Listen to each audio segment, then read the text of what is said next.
कोविड-19 विषय तो शुणी अरे से महामारी जहाँ पूरा देश और दुनिया व्यापी शोले पिक्चर गबर देखिं ये ताठू भी बेसी भयंकर हो जाइए किंतु आपण भी हेले विपदर खेलाड़ी यह सह लड़िबा पाई किछि उपाय और पद्धति अछि जहाँ मु आपनकु बतैबी।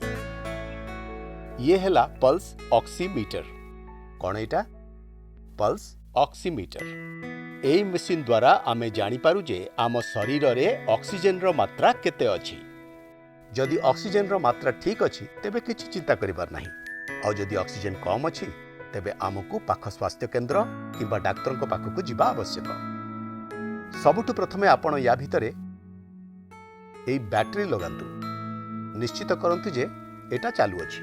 तापरे निज आंगुठी रे बा नखरे थिबा कोनोसी जिनिस जहा बाधक होई पारे ताकू प्लीज हटेई दियंतु जेमिति कि नेल पॉलिश मेहंदी इत्यादि जिनिस जहा द्वारा ऑक्सीजन रो मात्रा एकदम ठीक आसीबो। जदि एसबु जिनिस थिबो तेबे ऑक्सीजन रो मात्रा भूल भी आसी पारे। तापरे ऑक्सीजन रो मात्रा जांच करबा पूर्वरु 5 मिनिट आराम करंतु। 5 मिनिट आराम करंतु माने या नुह जे निदर सोई पड़िबे। निदरे सोईथिबा व्यक्तिर ऑक्सीजन एथिपई जांच करा जायनी कारण ऑक्सीजन रो मात्रा एई मशीन कम देखै पारे। 5 मिनिट आराम करिबा परे एई मशीन को एपरि दबांतु। निज अनामिका आंगुठी या भितरे पुरांतु। आपण मझी आंगुठी भी व्यवहार करि पारिबे। तापरे निज हाथ को एपरि छाती उपरे रखंतु आउ एई बटन दबांतु। अति कम रे 30 सेकंड जाए याकू एपरि धरी रखंतु। तापरे आपण को देखिबार अछि जे ऑक्सीमीटर केउ संख्या देखौछि।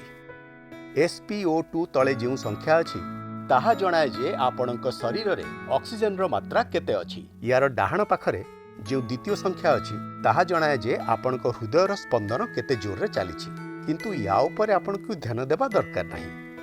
जदि ऑक्सीजन रो मात्रा 94 बा ताठरू कम माने 94 बा ताठरू कम देखाए तेबे पुणी थरे मापंतु। सोई जांतु और पुणी थरे जांच करंतु। जदि तापरे भी 94 बा ताठरू कम मात्रा देखाए तेबे निज आखपाख डाक्तर किंबा जनाशुना डाक्तर को सह शीघ्र संपर्क करंतु। मने रखंतु व्यवहार करने पूर्व एवं परे ऑक्सीमीटर को सफा करंतु। संभव हेले सैनिटाइजर रे पोछंतु आ हां निज हाथ को भी धुअंतु बा सैनिटाइजर रे सफा करंतु। जीवा गुरु गोटे कथा कहूछि एसबु जहा मु कहिली सबु आपणक सुरक्षा पाई। ए कथा भूली जिबेनी।